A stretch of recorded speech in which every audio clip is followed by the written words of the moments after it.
picture this. The plane is climbing, or you are driving up a long hill. Then you notice it. Your ears feel strangely full and blocked, as if packed with soft cotton, and sounds go dull and far away. You swallow, you yawn, and then with a small click, your ears pop, and the world is bright and sharp again. We have all felt this little moment, dozens of times. But almost nobody asks the question hiding inside it. What is actually popping in there? Nothing burst, nothing broke, yet you clearly felt something let go and snap back to normal. So today, let us follow the air and find out why our ears pop. Here's the short version, and then we will slow it down.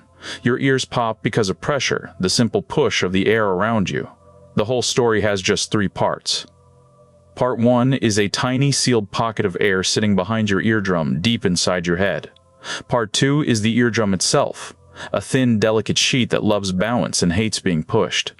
Part 3 is a narrow passage, the Eustachian tube, that links that hidden pocket to the back of your nose and throat. Keep those 3 in mind, the pocket, the eardrum, and the tube, because the pop is just those 3 settling a small argument about pressure. Just inside your ear, past the part you can see, sits your eardrum, a thin skin stretched tight like the top of a drum. Behind it is a small hollow space, the middle ear, and it is filled with air. It is a sealed little room, not open to the outside. Your eardrum is happiest when the air pushing on it from outside matches the air pushing from inside, from that hidden pocket. When both sides push equally, the eardrum sits flat and relaxed, it vibrates freely, and you hear clearly. So on the ground, everything is in gentle balance, and you do not feel a thing. Now you change altitude, and that balance breaks. As the plane climbs, or you ride up the hill, the air outside grows thinner and pushes a little less.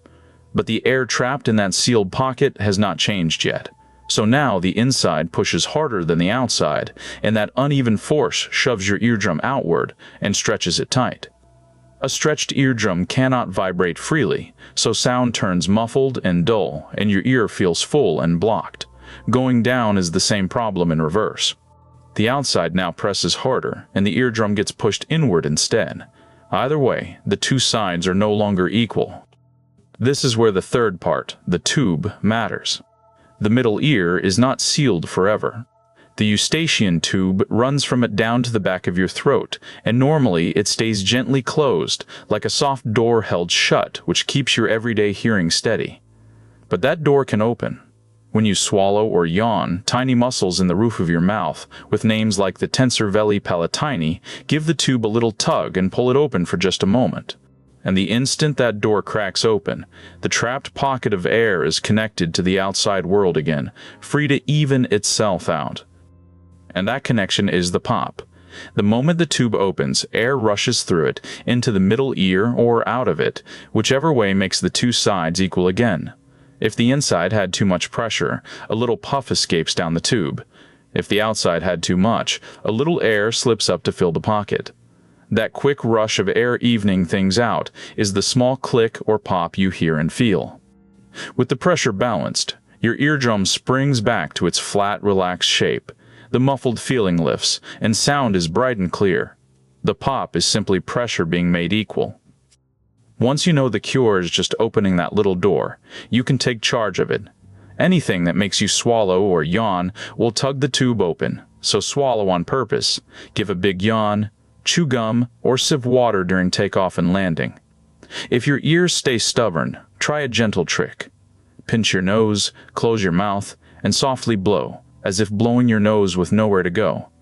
That nudges a little air up to open the tube. Be gentle, never force it. And it is why feeding a baby on a plane is so kind. They cannot pop their ears on purpose, but sucking and swallowing does it for them, which is why so many babies settle on the way down. So there it is. Your ears do not really pop, they balance. Behind each eardrum sits a sealed pocket of air, and when the pressure outside changes, the 2 sides stop matching, so the eardrum stretches and everything goes muffled. Then you swallow or yawn, the Eustachian tube opens for a heartbeat, air rushes in or out to make both sides equal, and that gentle rush is the pop. It is harmless, ordinary, and now a little less mysterious.